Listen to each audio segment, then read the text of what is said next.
Hello, everyone, and welcome back to Black Harbor's Advanced TAR series. Today, we'll be going through a quick exercise, and Justin's going to take over. Justin? Awesome. Thank you, Rotado. So, yep, today we'll be going over exercise 2.1. This is going to be damage scenario identification. And what we're going to go through here is kind of coming up with damage scenarios for different areas of a feature, as well as figuring out kind of the impacts for those damage scenarios. So, this is going to be the safety, the financial, the operational, and the privacy impacts that each of these damage scenarios may have. And we're always going to be looking at the worst case that's possible. So something that might result in an accident, but also might result in a slight door ding. We're going to look at the accident portion as we're looking at worst cases. So this might be a little bit hard to see here, so we will kind of zoom in and out as we need to running through this. So for the first part here, we zoom in. We can see this is for the button panel driver. Previously in exercise 1.2, which is already uploaded to YouTube as well. You can see this. It is a physical asset, and its relevant properties are availability and integrity. So we're going to look at attacks that might go against the availability or the integrity of that specific feature component. Since it is purely physical, the only types of attacks that can be done on it are also physical, which some may say isn't exactly cybersecurity, but it all kind of comes to the same area and it can do the same things, so they should still be listed. So in an operational situation, since there's not going to be any type of remote access to a physical device, the vehicle will have to be not moving. And then we can come up with a damage scenario here for perhaps the button panel driver side here, the availability of it. Maybe someone just smashes it, right? Pretty simple uh, damage scenario here. So smashes button causing the component to no longer be available. So now that we know that that specific component isn't available, we can look at the SFOP. So again, up here, we have the different levels of SFOP and their meanings. So safety, for a safety 0, we have no injury. A safety 1 is light injury. S2, severe injury. S3, life-threatening. Kind of the same thing for these others. So financial, negligible, moderate, substantial, and then personal bankruptcy. Operational would be hardly any impact. And then it's mostly operational. Then there's going to be serious limitations. And then for the third, it's not able to be moved at all. It is not operational. And then privacy, this is going to be kind of the user contacts or uh, perhaps credit card information, things like that. So this is going to be either few inconveniences, significant, serious impact on PII, or irreversible impact on PII, like a social security number. So with that, we can take that and look at the smashing of a button that's no longer able to be used. Perhaps this leads to, there's not really a whole lot it can lead to, right? It's just not able to be used anymore. So as it is a damage scenario, the safety here is going to be pretty much a 0. You can still open the door and get out if you needed to. Financial, you got to replace a button. So at most, this would be an F1. The vehicle is still mostly operational as well, so that's be a 0. Privacy, as it is something that would no longer allow to open or closed, assuming it's in the open position when this happens. You'd no longer be able to close it. Perhaps somebody would be able to get into your car. Of course, you would know it's open and try to prevent somebody doing that, right? But let's assume here that it is open when this happens. So perhaps this would be a level 1 of somebody taking something out of your car that has personal information on it. Now let's go to the other passenger side. And this one we'll just look at the integrity. So it's a physical button again. So this is the button panel passenger coming into the cabin controller and then feeding into the ECUs and their actuators. Why did I write physical here? It is not moving. It is physical, and a damage scenario for it might be somebody ties into the wire itself and sends a signal saying, "Hey, open the window," right? So not on this side, we're actually sending CAN messages, but just kind of a power signal to a specific pin on the cabin controller that's now receiving a kind of on, right? So we're going to say here that window is able to be opened or closed by an unauthorized user, right? Because they'd be doing this from outside the car. Perhaps they cut a hole into the door and find the wiring and connect that. So now we can look at safety. This is going to be not moving, presumably not going to be able to do this when you are inside the vehicle, as you could just drive away. So there would not be really any safety impact to the road user, as that is kind of the scope is how we're looking at this, is kind of how does this affect the road user. You can also look at these as how do the different impacts affect the actual company. But in this case, and for most TARs, what you're focusing at is going to be the road user's impact. So the financial kind of burden on the road user that they might come through with this, or their impact, right? Perhaps they're going to have to now replace part of their door, or the car gets stolen because a window could be opened. That'd be kind of the worst case, but there's a lot of other things that have to be kind of followed through there.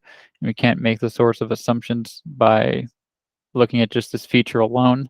So we have to look at just the opening and closing of the window, because perhaps they can do it without actually damaging anything, right? It's just tying in. So here at most we could say an F1. Again, maybe they could just get into the vehicle and take things. Again, operational is going to be a 0, as it's still fully able to start, stop, accelerate, brake, all of that. And privacy is going to be, again, about a P1, as they could get in, and perhaps you have some information in your glove compartment or sitting around your vehicle that you don't really want somebody else to have. Now, getting into some more fun ones here. We also have the cabin controller that's kind of central here, that has multiple different avenues of access to the ECUs and their actuators to open and close the windows. Here, perhaps it is actually moving because it does have the CVM connection to it, which I believe we have explained. It might be in a different slide when we're doing the full course, but pretty much the CVM here is able to send and receive signals from a key fob to the cabin controller to actually open and close the windows. So this is something that could be used remotely.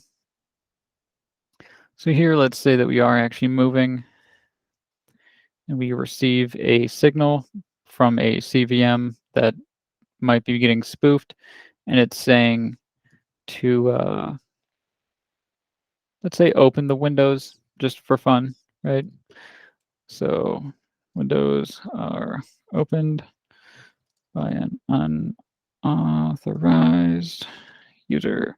So again, unauthorized users would be kind of the hackers in this case, while a authorized user would be somebody who actually has access to the vehicle via their correct key fob, is able to get in and open and close the windows manually, right?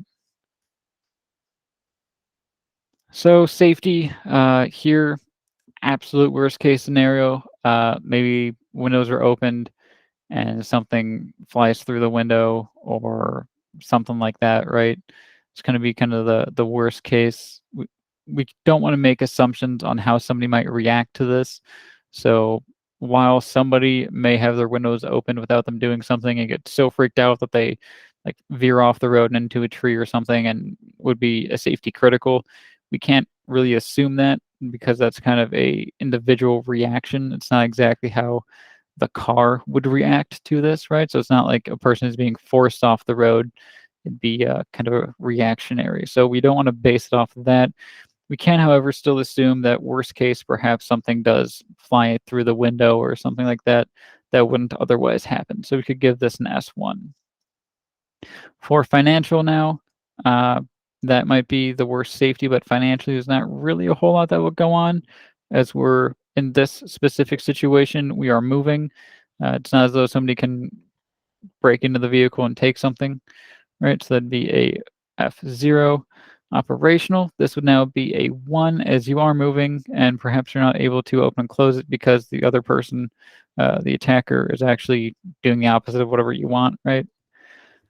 And privacy, in this case, it's not going to be affected again because the situation is the vehicle is moving. So when we do a full TAR and a full analysis, we would look at each of these relevant properties and come up with as many scenarios as we could that are actually feasible, right? So we would want to look at the integrity, the availability, the authenticity, and the accountability, and then look at how it's affected in both a moving and a not moving situation. Now we can look at the door ECU left, and we can look at the integrity of it. So this case, again, we can say not moving, as there's no real way to communicate with these ECUs via a non-physical connection. We could kind of think of the CVM as an access path to it, but the ECU itself does not have that capability. So damage scenario here, again, since these are just kind of windows, right? It's kind of just either open, closed, or not able to be used, right? And we're looking at integrity here. So that means that the messages are not what they seem to be, right? So let's say that the window is opened. Let me just copy this one. So same damage scenario, different component, and same operational situation. So all of these are going to be carried over as well.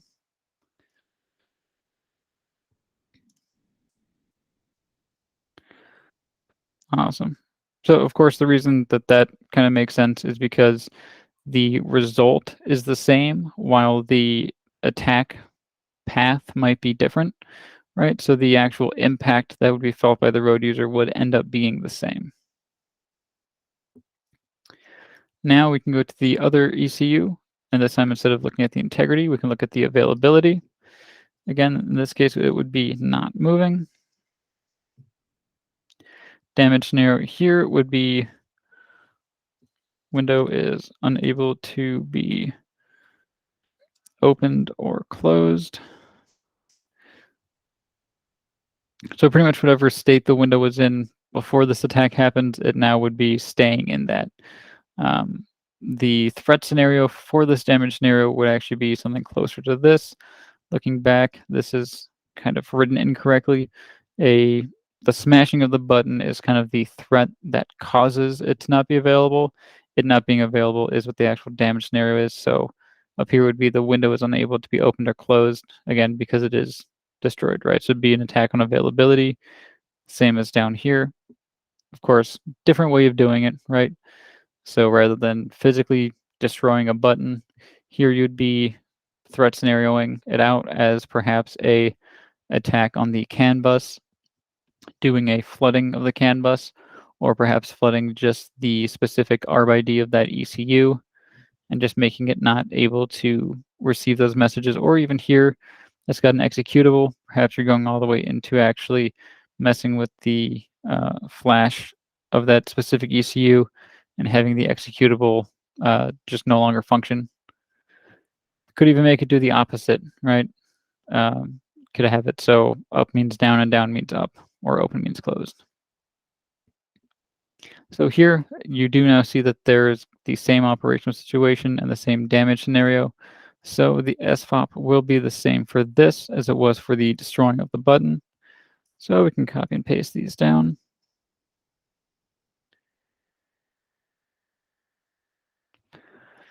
Because again, perhaps the window was left in a open state before this attack was happening. So somebody could perhaps get in there and take something of yours, like a insurance card or registration that has personal information on it. Now the CVM, this is going to be that remote accessible component, right? So the key fob. We can look at the asset types here, kind of pick one that we would like to choose. I just noticed I forgot the A in packets. There we go. It's right now. Awesome. And then the relevant properties kind of just match along here and make an operational situation that we want to look at. So perhaps we want to go with let's go with accountability of the, let's go with the logs.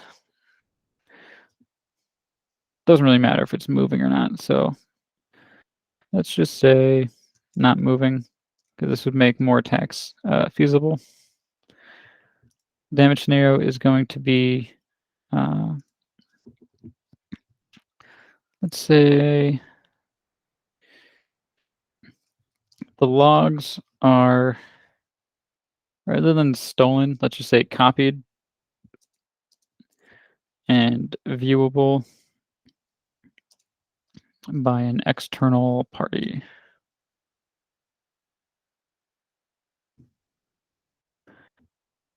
Awesome. So now we can look at the kind of SFOP impacts here. So there's no real impact to safety, right? This isn't going to hurt somebody. Financially, there's not really going to be much impact on the person there. Operationally, doesn't really change how it operates. And then privacy-wise, the logs within the CVM, it's going to be more than just the key fob for the specific feature of opening and closing the window. So this might contain some more personal information in it, but we don't know what all it actually contains. So at the most, we could say perhaps a P2 here. Awesome. And that is pretty much going to cover this exercise and the damage scenario identification. Of course, if you wanted to, you could run through each of these assets, each of their asset types, and each of their relevant properties to come up with a much more fleshed out damage scenario list. But again, this is just an example. So hopefully this helped you guys kind of understand how this portion is done on a full Tara. Thank you. Great job, Justin. Thank you, everyone, for joining. Look forward to seeing y'all again. Chat soon.